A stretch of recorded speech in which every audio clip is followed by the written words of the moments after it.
চলছে সিয়াম কিয়ামের মাস রমজান। পবিত্র এ মাসের প্রথম দশক ইতিমধ্যে পার হয়েছে।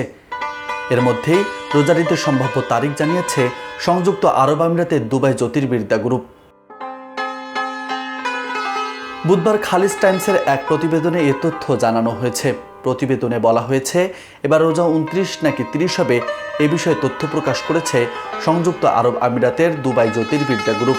এছাড়া সম্ভাব্য ঈদের তারিখও জানিয়েছে তারা।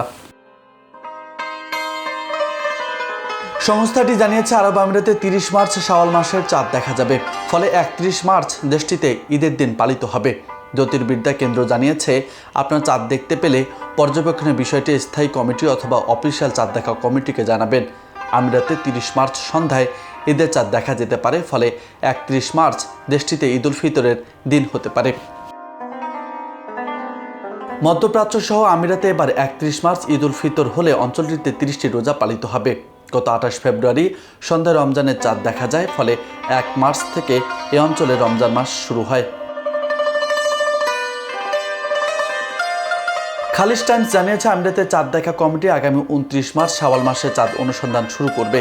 ওই দিন দেশটিতে 29তম রোজা হবে। প্রতিবেদনে বলা হয়েছে, রমজানের যদি 30 রোজা হয় তাহলে আমিরাতে মুসল্লিরা এবার 5 দিনের ছুটি পাবেন। নিউজ ডেস্ক, বার্তা 24।